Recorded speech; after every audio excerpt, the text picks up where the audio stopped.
জুবিন গাৰ্গৰ ৰহস্যজনক মৃত্যুৰ নতুন তথ্য 7জন নহয় 10 প্ৰবাসী অসমীয়ালৈ এছআইটিৰ সমন ৰূপকমল কলিতাৰ ভাষ্যত পোহৰলৈ আহিছে আন 3জনৰ নাম নতুনকৈ নাম পোহৰলৈ অহা তিনিওগৰাকীকো সমন দিয়া হৈছে এছআইটিৰ ফালৰ পৰা সিআইডিয়ে সমন দিছে 10 প্ৰবাসী অসমীয়ালৈ এতিয়া সিআইডিৰ সমন হাজিৰ হ'বলৈ কোৱা হৈছে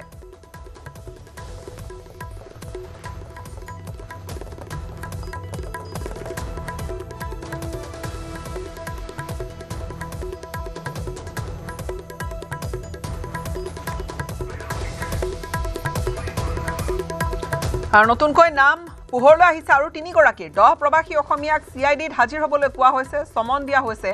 জুবিন গাৰ্গৰ ৰহস্যজনক মৃত্যুৰ নতুন তথ্য জুবিন গাৰ্গৰ ৰহস্যজনক মৃত্যুৰ এই নতুন তথ্য 7জন নহয় 10 প্ৰবাসী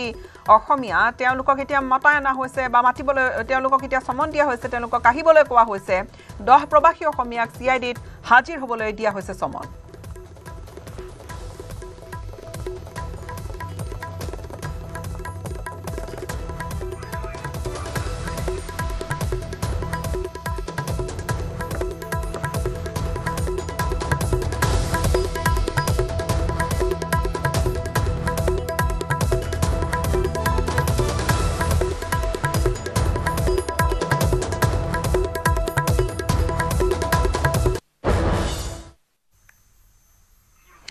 সিঙ্গাপুৰৰ হে সময়খিনিৰ আৰু এটা ডাঙৰ খবৰ এই মুহূৰ্তত আহিছে পোহৰলৈ জুবিন গাৰ্গৰ মৃত্যুৰ পিছতো সিঙ্গাপুৰত কিন্তু ফ্যাশন শো বন্ধ হোৱা নাছিল সিঙ্গাপুৰত চলি থাকিল ফ্যাশন শো জুবিন গাৰ্গৰ মৃত্যু ঘটিল জুবিন গাৰ্গৰ মৃত্যুৰ পিছতো সিঙ্গাপুৰত চলি আছিল ফ্যাশন শো নৰ্থ ইষ্ট ফেষ্টিভেলৰ জনসম্পৰ্কৰক্ষী অনুজ বৰুৱাই এটা বিস্ফোৰণ ঘটাইছে এছআইটিত মতায়না হৈছে এছআইটিৰ সন্মুখীন হৈছে এছআইটি দ্বিতীয়বাৰৰ বাবে হাজিৰ হ'ল যেতিয়া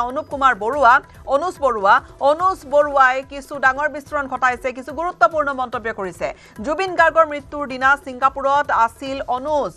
প্ৰথমৰ পৰাই অনুষ্ঠানটোৰে জড়িত বুলি মন্তব্য কৰিছে অনুজ বৰুৱাই কিন্তু লগতে অনুজ বৰুৱাই ক'লে যে জুবিন গাৰ্গৰ মৃত্যু ঘটিল কিন্তু তাৰ পিছতো সিঙ্গাপুৰত এই যি নৰ্থ ইষ্ট ইণ্ডিয়া ফেষ্টিভেল পতা হৈছিল সেই অনুষ্ঠানটোত ফ্যাশন শো চলি আছিল নৰ্থ ইষ্ট ফেষ্টিভেলৰ জনসম্পৰ্কৰক্ষী অনুজ বৰুৱা তেওঁ ঘটাইছে বিস্ফোৰণ এছআইটি দ্বিতীয়বাৰৰ বাবে হাজিৰ অনুজ কুমাৰ বৰুৱা জুবিন গাৰ্গৰ মৃত্যুৰ দিনা সিঙ্গাপুৰত আছিল অনুজ আৰু প্ৰথমৰ পৰাই অনুষ্ঠানটোৰে জড়িত বুলি মন্তব্য কৰিছে তেওঁ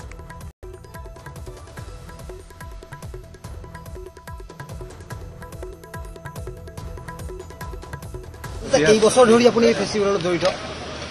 পিয়াৰটো মই কৰোৱে হিকে ফেষ্টিভেলৰ সময়ত মই পিয়াৰটো কৰোঁ মানে লাষ্ট 8 ইয়াৰ্ছ 9 ইয়াৰ্ছ হ'ব এটা প্ৰথমতে কিবা আপুনি সিঙ্গাপুৰত আছিলে আপোনাৰো কিবা পইচা বাকী আছে নেকি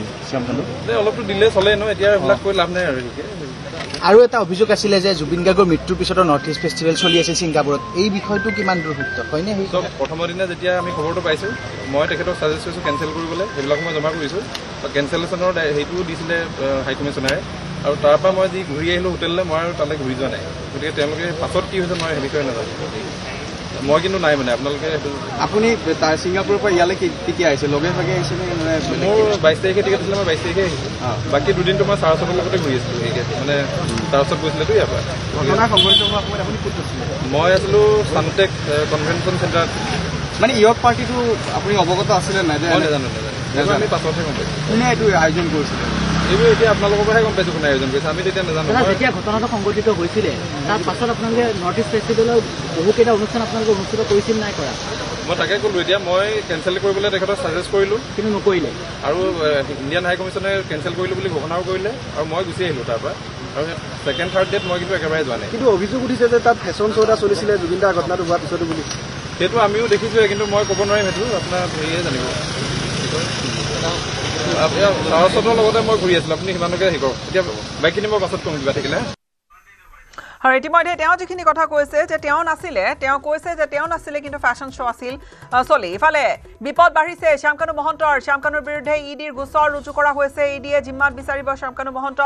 মহন্তৰ ঘৰৰ পৰা জব্দ কৰা নথি পৰীক্ষা কৰিছে এনফৰ্চমেণ্ট ডিৰেক্টৰেটে শ্যামকানু মহন্তৰ ঘৰৰ পৰা জব্দ হৈছিলে বহু ভুৱা সিল লগতে আপত্তিজনক বহু নথিপত্ৰ সিআইডি কাৰ্যালয়ত ইডিৰ জেৰাৰ সন্মুখীন হৈছে শ্যামকানু ইতিমধ্যে সিল কৰা হৈছে শ্যামকানুৰ বাসগৃহ শ্যামকানু মহন্তৰ বাসগৃহ সিল কৰি দিয়া হৈছে কিন্তু বিপদ বাঢ়িছে বিপদ আসন্ন এতিয়া শ্যামকানু মহন্তৰ শ্যামকানুৰ বিৰুদ্ধে এনফৰ্চমেণ্ট ডিৰেক্টৰেটৰ গোচৰ ৰুজু হৈছে শ্যাম কানু মহন্তৰ বিৰুদ্ধে গোচৰ ৰুজু হৈছে ইডিয়ে জিম্মাত বিচাৰিব শ্যাম কানু মহন্তক শ্যাম কানুৰ ঘৰৰ পৰা জব্দ কৰা হৈছে যিবোৰ নথি সেইবোৰ নথি পৰীক্ষা কৰিছে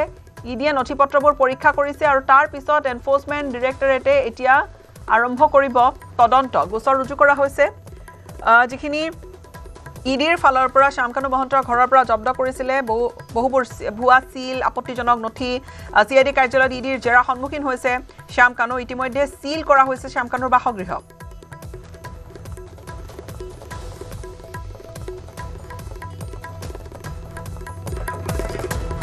আৰু পুনৰ সিআইডিৰ কাৰ্যালয়ত হাজিৰ জুবিন গাৰ্গৰ দুগৰাকী দেহৰক্ষী এছআইটিয়ে পুনৰ মাটি পঠিয়াইছে এছআইটিয়ে পুনৰ তলব কৰিলে নন্দেশ্বৰ বৰা আৰু পৰেশ বৈশ্যক দুয়োৰে একাউণ্টত হৈছিলে ধনৰ লেনদেন আৰু সেয়া কম পৰিমাণ নহয় দুয়োৰে একাউণ্টত হৈছিল কোটিৰো অধিক টকাৰ লেনদেন এই বিষয়টোক লৈ এতিয়া এছআইটিৰ প্ৰশ্নৰ সন্মুখীন হৈছে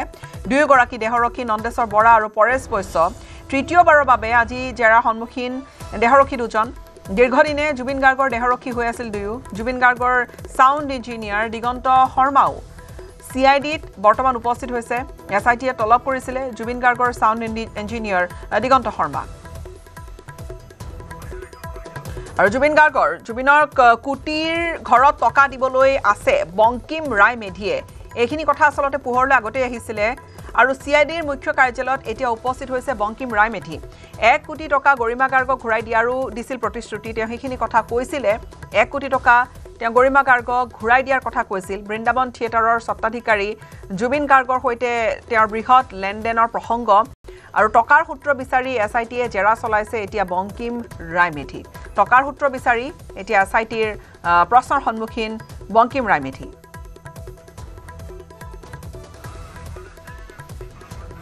আৰু এই মুহূৰ্তত আমি পোনপটীয়াকৈ সংযুক্ত হৈছো আমাৰ জ্যেষ্ঠ সাংবাদিক দীপাংকৰৰ সৈতে দীপাংকৰ শেহতীয়া আপডেট কিছু আহিছে যেহেতু আজি বহুকেইগৰাকীক সোধাপোছা কৰা হৈছে এফালে ৰূপকমল কলিতাক জেৰা কৰা হৈছে দ্বিতীয়তে দিগন্ত শৰ্মাক সাউণ্ড ইঞ্জিনিয়াৰ গৰাকীক আজি কিছু প্ৰশ্ন তেওঁ সুধিব দেহৰক্ষী দুগৰাকীক তেওঁলোক দুয়োগৰাকীৰে একাউণ্টত লেনদেন হৈছিলে তেওঁলোকক আজি সোধাপোছা কৰা হৈছে এই গোটেইখিনি কথা